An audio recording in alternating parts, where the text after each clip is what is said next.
Ladies and gentleman, welcome to wrestle पल्लूजा।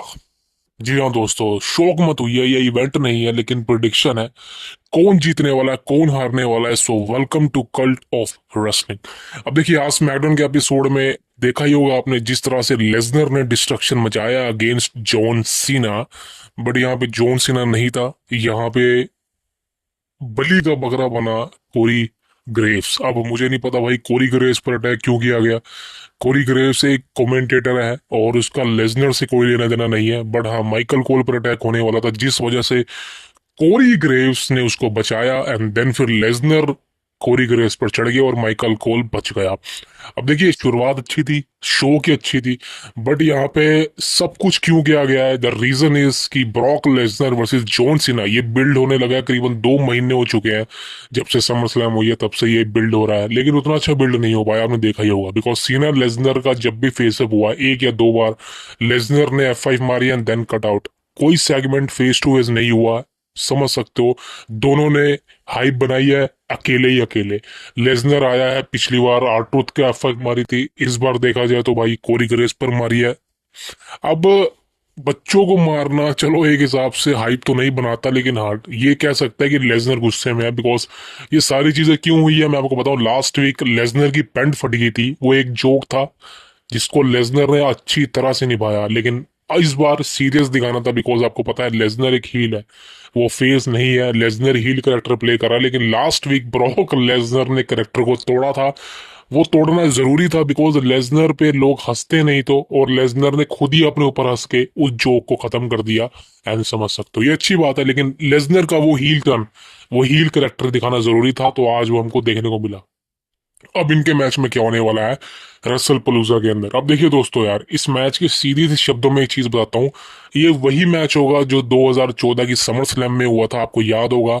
वहां पे suplex city का बोर्न हुआ था, एंड नाउ रसल पलूजा के अंदर इसका रिबोर्न होगा। भाई मजा आने वाला है। Brock Lesnar versus John Cena, ये एक ऐसा मैच है जिसको आप जितनी बार देखोगे आप बोर नहीं होंगे। द रीजन इज कि ब्रॉक लेसनर ने सीना को इतनी बार तोड़ा है और वो यही करने वाला है दोबारा से रेसल पलूजा के अंदर। अब मुझे नहीं पता इस बार क्या होने वाला है। पिछली बार 16 सुप्लेक्स मारी थी, इस बार कितनी होने वाली है, लेकिन एक बात कंफर्म है भाई, सुप्लेक्स सिटी चलने वाली है। ब्रॉक लेसनर का ये करीबन 2 सालों के बाद पहला मैच है कंपनी के अंदर। अब देखते हैं लेसनर अभी तक तो अच्छी तरह दिखाई दिया है, वॉच वगैरह नहीं हुआ, लेकिन अब जबकि एक रियल रेसलिंग मैच परफॉर्म करना है आफ्टर 2 इयर्स, वो ब्रॉक लेसनर किस तरह से परफॉर्म करते हैं against John Cena. Because John Cena की बात करें, जॉन सीना का पिछले साल तक का रन अगर मैं आपको बताऊं तो वो अच्छा नहीं था। अच्छी तरह से रेसलिंग नहीं कर पा रहा था जॉन सीना, लेकिन ये साल सीना ने अपने आप को दोबारा से प्रूव कर दिया कि वो इस एज के अंदर भी अच्छी तरह से परफॉर्म कर सकता है। और सीना का last match against Cody Rhodes बवाल मैच था, और अब देखते हैं जॉन सीना 100% देगा। मुझे पता है लेसनर भी 100% देने वाला है। अब इस मैच में भाई क्या होने वाला है, कौन जीतने वाला है, सिंपल से शब्दों में बताऊं, कोई चांस नहीं है। ब्रॉक लेसनर इस मैच को जीतने वाला है, सीना को ये मैच हारना पड़ेगा। बिकॉज द रीजन इज कि सीना का ये रिटायरमेंट टूर है, और सीना अगर हारता भी है तो कोई फर्क नहीं पड़ने वाला। और मेरे को लगता है कि सीना दूसरों को ओवर करता है, और सीना यही चाहेगा कि ब्रॉक को दोबारा से जीत मिले इस मैच के अंदर। बिकॉज लेसनर को भी कंपनी में रहना है, लेकिन सीना के करीबन 2 या 3 मैचेस ही बचे हुए हैं, तो इस मैच में जॉन सीना को जितवाने का कोई मतलब बनता नहीं है। और आई थिंक जॉन सीना भी इस बात से एग्री करेगा, इस मैच में लेसनर को ही जीतना पड़ेगा और लेसनर ही इस मैच को जीतेगा, ये मेरी प्रिडिक्शन है। नेक्स्ट मैच की बात करूं भाई, ये है मेन मैचेस की बात करूंगा, that is a biggest thing. ये मैच है भाई the main thing, CM Punk the best in the world versus AJ Lee, returning AJ Lee versus Becky Lynch and Seth Rollins. अब ये मैच वैसे main event होना था, लेकिन main event की जगह नहीं होगा। रीजन बताऊंगा मैं आपको आगे। अब ये मैच में कौन जीतने वाला है, देखिए यार, मैच की जीतने की बात छोड़ दो, लेकिन ये मैच में भाई एजे ली का रिटर्न हुआ है, रेसलिंग में रिटर्न करने वाली है, और किस तरह से परफॉर्म करेगी वो सबसे मेन चीज है। वैसे बता दो एजे ली कमाल की रेसलिंग है, अभी भी वो रेसलिंग कमाल की करती है, मैंने उसकी वीडियोस देखी हैं। और अब एजे ली किस तरह से परफॉर्म करेगी वो भी सीएम पंक के साथ, मजा आने वाला है भाई। ये मैच में सिंपल शब्दों में एक्शन, इस मैच में सबसे ज्यादा देखने को मिलेगा ड्रामा। ड्रामा इस मैच में बहुत होगा। हो सकता है मिसअंडरस्टैंडिंग हो जाए, खासकर बैकी लिंच और रोलिंस के अगेंस्ट, लेकिन हाँ ये मैच अच्छा हो सकता है। ये match match of the night भी बन सकता है, भूलिए मत। बिकॉज सीएम पंक है, उधर रोलेंस है, बेकी लिंच है, एजे ली है, अच्छा मैच डिलीवर करेंगे, मिक्स टैग टीम मैच है, बवाल होने वाला है। कौन जीतेगा, कोई कोई डाउट नहीं है, एजे ली एंड सीएम पंक इस मैच को जीतने वाले हैं। That is the biggest thing. Next match की बात करूं, ये है वर्ल्ड वुमेन्स चैंपियनशिप, क्या नाम है I don't know, Stephanie Vaquer versus Iyo Sky, एक वेकेट वर्ल्ड टाइटल है। अब इस मैच में कौन जीतेगा, देखिए मैच अच्छा होगा भाई। और मैंने कहा कि last match match of the night बन सकता है, तो ये मैच भी मैच ऑफ द नाइट बन सकता है। दोनों की तरफ से बवाल एक्शन होगा, लेकिन स्टेफनी वकैर को इसमें जीतना चाहिए। मेरे को लग रहा है कि स्टेफनी वकैर इस मैच में न्यू चैंपियन बनेगी, because Iyo Sky multi time champion बन चुकी है। और इस मैच में इयो स्काई हारेगी। The reason, Asuka and Kairi Sane, हो सकता है कि डैमेज कंट्रोल के यही बंदे इसको हरवा दे। बिकॉज स्टोरी लाइन के अकॉर्डिंग तो भाई मेरे को लग रहा है कि फ्यूचर में डब्ल्यूडब्ल्यूई कंपनी ने सोच रखा है आस्का वर्सेस इयो स्काई के बीच में मैच दिखाना है। तो भाई आस्का रीजन बनेगी इस मैच में काइरी इयो स्काई के हारने का, और इस मैच में स्टेफनी वकैर को विक्ट्री मिलेगी एंड वो बन जाएगी न्यू वुमेन्स वर्ल्ड चैंपियन। अब नेक्स्ट मैच की बात करूं दोस्तों, and this is one of the biggest thing, ये मैच कंफर्म हो चुका है। अब इस मैच में दोस्तों क्या होने वाला है मुझे नहीं पता, लेकिन ये मैच ऑफिशियल है। ये मैच कौन सा होने वाला है, ये है none other than Usos versus Bron Breakker and Bronson Reed. अब ऊसोस का रिटर्न हो चुका है, आपको पता है ऊसोस दोनों इकट्ठे आ चुके हैं, लेकिन जे ऊसो वो कहीं ना कहीं थोड़ा बहुत अलग दिख रहा है। उसका माइंड अलग दिख रहा है, वो क्या करने वाला है किसी को नहीं पता, किस तरह से चलने वाला है किसी को नहीं पता। लेकिन हाँ, जे उसो पे डाउट होता है मुझे कि जे उसो का एक तरह से देखा जाए तो अलग ही रूप देखने को मिलेगा, और कहीं ना कहीं भाई वो जे उसो के हील टर्न का नया रोड बनेगा। इस मैच होने वाला, इस मैच में कौन जीतेगा भाई, सिंपल ही शब्दों में बताऊं, इस मैच में ऊसोस हारेंगे और विजन की टीम यानी कि पॉल हेमन भी है, ब्रॉन ब्रेकर एंड आटे की गोरी, ये जीतने वाले हैं। अब क्लियर तो नहीं हारने वाले ऊसोस, लेकिन हाँ जैसे मैंने कहा कि जे ऊसो की वजह से जिमी ऊसो हार जाएगा एंड देन फिर इनके बीच में प्रॉब्लम होने वाली है, ये बात तो भाई मेरे को लग ही रहा है। अब बात करना चाहता हूँ शो का मेन इवेंट। जी हाँ दोस्तों, this is a main event, Cody Rhodes बनाम ड्रू मैकिंटायर, ये मैच होने वाला है WWE अनडिस्प्यूटेड चैंपियनशिप का मैच। अब ये मैच लास्ट वीक ही कंफर्म हुआ है। ये मैच होने वाला था पहले clash at the clash in Paris में, सॉरी, लेकिन कोडी चला गया था, लेकिन अब कोडी आया तो एंड में जाके ये मैच को बुक किया गया है। वैसे ही मैच को आप क्राउन जूल में भी कराते तो भी सही था, लेकिन चलो जो भी हुआ। अब इस मैच में क्या होने वाला है देखिए यार, कोडी रिटर्न कर चुका है, ड्रू के साथ मैच है, ये मैच अच्छा होगा, कोई डाउट नहीं है। कोडी अच्छा मैच डिलीवर करता है, ड्रू मैकिंटायर कमाल का डिलीवर करता है। अब इस मैच की एंडिंग किस तरह से हो देखे तो रसल पलूजा ईएसपीएन के अंदर डेब्यू कर रहा है, और ये फर्स्ट पीएलई है इन ईएसपीएन, तो कुछ बड़ा होने वाला है।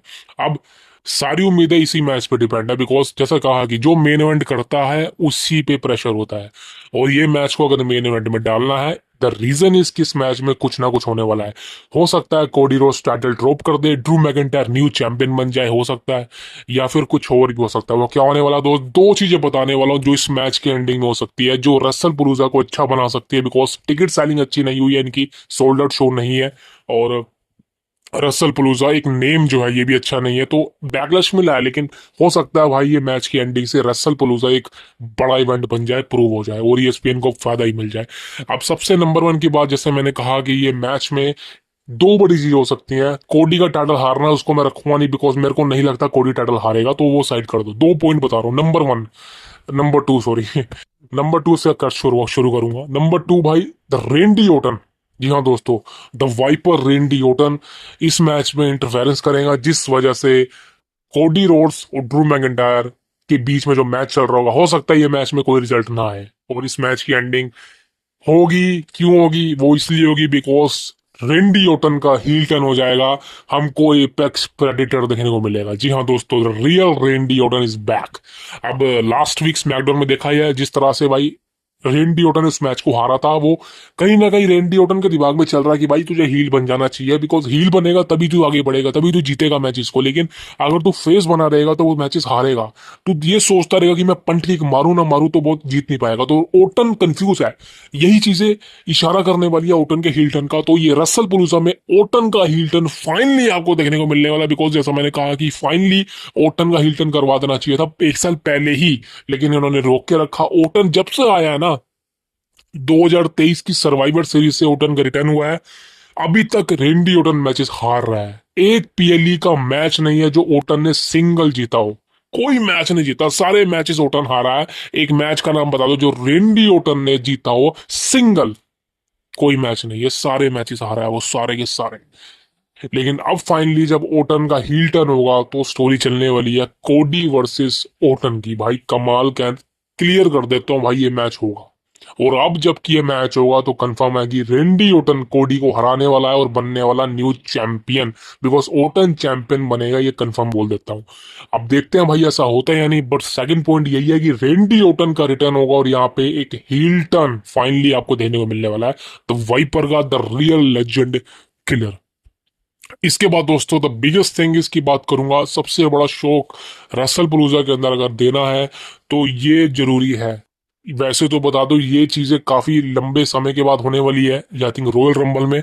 लेकिन बिकॉज जैसे मैंने कहा कि हो सकता है ये चीज हो जाए, रॉयल रंबल में तो कंफर्म है लेकिन हो सकता है अभी हो जाए। यह है दोस्तों none other than Y2J Chris Jericho का रिटर्न। अब ये मैं सबसे बड़ा पॉइंट उठा रहा हूँ, आई थिंक मैं किसी ने नहीं उठाया यूट्यूब पर। क्रिस जेरिको का रिटर्न होगा यहाँ पे कंपनी के अंदर, और वो यहाँ पे कोडी रोड्स के सामने आएगा फेस टू फेस। अब क्या ऐसा हो सकता है? अब दोस्तों देखिए होने को कुछ भी हो सकता है, बिकॉज नेक्स्ट इवेंट ऑस्ट्रेलिया में है, आपको पता ही होगा। वहां पे हो सकता है कि Chris Jericho versus Cody Rhodes का मैच कंफर्म हो जाए। अभी मैं चांसेस नहीं ले रहा हूँ लेकिन ये प्रिडिक्शन मेरी रहेगी कि फाइनली क्रिस जेरिको का रिटर्न आपको कंपनी में देखने को मिलने वाला है आफ्टर वेरी लॉन्ग टाइम।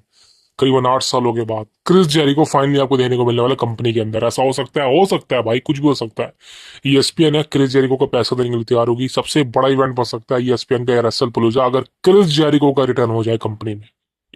अब मुझे नहीं पता क्रिस जेरिको का ईडब्ल्यू कंपनी के साथ क्या लोचा चल रहा है, कॉन्ट्रैक्ट एंड हुआ नहीं है, मुझे उसके बारे में जानकारी नहीं है। लेकिन मेरा दिल कहता है, मेरा ऐसा प्रिडिक्शन है, मेरे को ऐसा लगता है कि क्रिस जेरिको का यहाँ पे रिटर्न होने वाला है और शॉक करने वाला पूरे वर्ल्ड को विद इज रिटर्न। और अगर ऐसा हो गया तो वाकई में रसल पलूजा की टिकट सेलिंग साइड कर दो, नाम साइड कर दो, ये इवेंट बड़ा बनेगा।